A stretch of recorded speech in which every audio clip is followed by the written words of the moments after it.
মাঠ থেকে আলু তোলার সময় প্রায় শেষের পথে, আর এই সময় বাজারে পাওয়া যায় এই রকম ছোট ছোট আলু।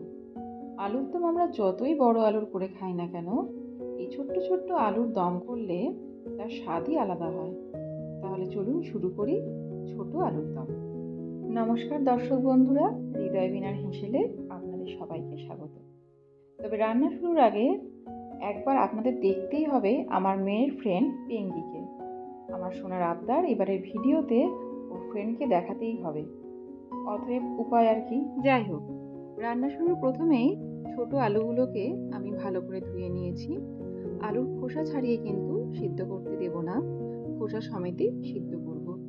প্রথমত এইরকম ছোট আলুর খোসা ছাড়ানো পসিবল নয়, আর তার থেকেও বড় কথা, খোসা সমেত আলু সিদ্ধ করলে সেই আলুর কিন্তু টেস্ট আলাদা হয়। সেটা আপনি ছোট বা বড় যে কোনো আলুরই খোসা সমেত সিদ্ধ করুন না কেন। আলুগুলো প্রেসারের মধ্যে নিয়ে তার মধ্যে সামান্য পরিমাণ জল আর নুন অ্যাড করছি।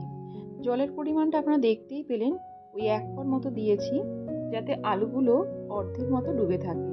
আর নুনটা দিলে আলুর ভিতরে নুনটা সিদ্ধ হওয়ার সময় ঢুকে যাবে, এতে আলুগুলো খেতে ভালো লাগবে।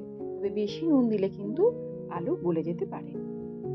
আপনারা চাইলে কিন্তু আলুগুলো কড়াইও সিদ্ধ করে নিতে পারেন, তবে এতে সময়টা বেশি লাগবে, প্রেসারে তুলনামূলক অনেকটাই কম লাগবে। আলুগুলো সেদ্ধ হয়ে গেছে, দেখুন খুব সুন্দরভাবে কিন্তু আলুগুলো সিদ্ধ হয়েছে, একদম গলে যায়নি, অথচ ভেতর থেকে ভালোভাবে সিদ্ধ হয়ে গেছে, একদম ইনট্যাক্ট আছে বলা যায়। এইরকমভাবে সিদ্ধ করার জন্য প্রথমত জলের পরিমাণটা অল্প নিতে হবে, আর ফার্স্ট হুইসেল দেওয়ার আগে কিন্তু নামিয়ে নিতে হবে। আমি যখন দেখছিলাম যে ফার্স্ট হুইসেল দেবে, ঠিক তার আগেই কিন্তু গ্যাস অফ করে দিয়েছি। একটা পাত্রের মধ্যে আলুগুলোকে নামিয়ে নিয়ে তার উপর থেকে ঠান্ডা জল দিয়ে দিচ্ছি।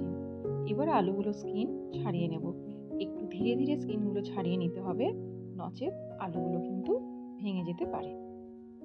সব আলু স্কিন ছাড়ানোর পর একটা ফর্ক নিয়ে আলুগুলোর গায়ে এইরকমভাবে হালকা গর্ত করে নিচ্ছি, যাতে আলুর ভিতরে ভালো মতো মশলা ঢুকতে পারে।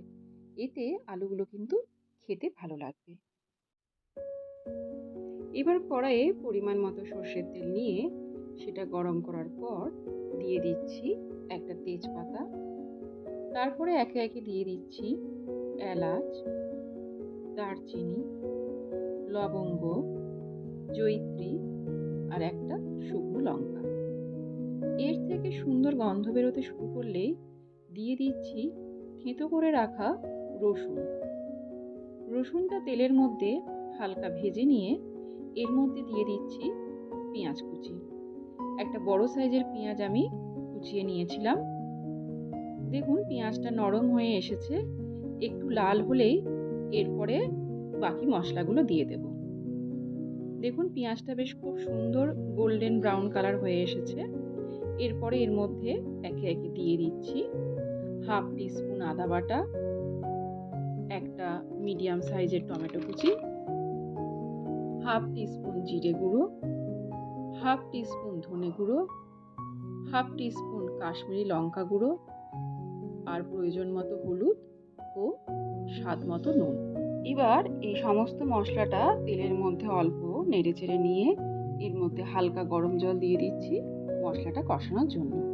মশলাটা ভালো করে জলের সাথে মিক্স করে ঢেকে দিচ্ছি, যাতে মশলাটা ভালোভাবে কষে যায়।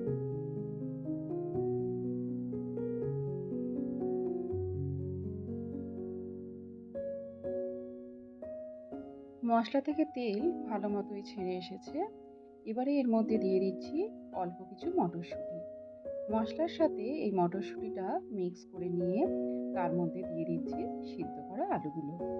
এবারে খুব ভালো করে আলুর সাথে মশলাটা মিশিয়ে নিচ্ছি।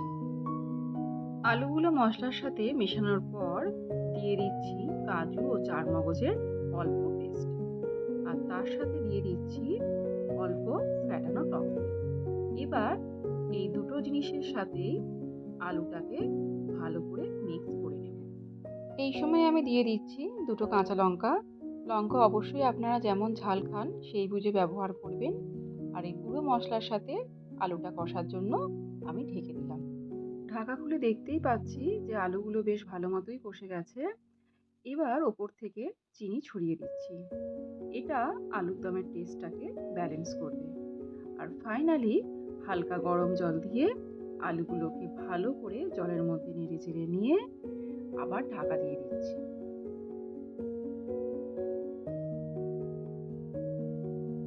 মিনিট 15 পর ঢাকা খুললাম। আলুর দম অলমোস্ট রেডি। এবার যেমন গ্রেভি আপনারা রাখতে চান সেই বুঝে গ্যাস অফ করে দেবেন। আমি মোটামুটি গ্রেভিটা রাখবো, খুব বেশিও নয় আবার খুব কমও নয়। দিয়ে দিচ্ছি সামান্য ভাজা মশলা আর অল্প পরিমাণে ঘি। আর সব শেষে ওপর থেকে ছড়িয়ে দিচ্ছি ধনেপাতা কুচি। এই সব কিছুকে একসাথে মিক্স করে আমি এবার ছোট আলুর দমকে নামিয়ে নিচ্ছি একটা সার্ভিং বলে। এই ছোট আলুর দম ভাত, রুটি অথবা পরোটার সাথে খেতে ভালোই লাগে। তাহলে হৃদয় বিনা হেসেলে আমার আজকের রেসিপি যদি আপনাদের ভালো লেগে থাকে তাহলে অবশ্যই লাইক এবং শেয়ার করবেন। আর আমার চ্যানেলকে সাবস্ক্রাইব করতে একদমই ভুলবেন না। রেসিপিটা যদি পছন্দ হয় আপনারা অবশ্যই বাড়িতে ট্রাই করবেন আর আমাকে কমেন্ট করে জানাবেন কেমন হয়েছে। হারিয়ে যাওয়া ও আধুনিক রান্নার মেলবন্ধন পেতে গেলে দেখতে থাকুন হৃদয় বিনার হেসেল। সকলে ভালো থাকবেন, সুস্থ থাকবেন। নমস্কার।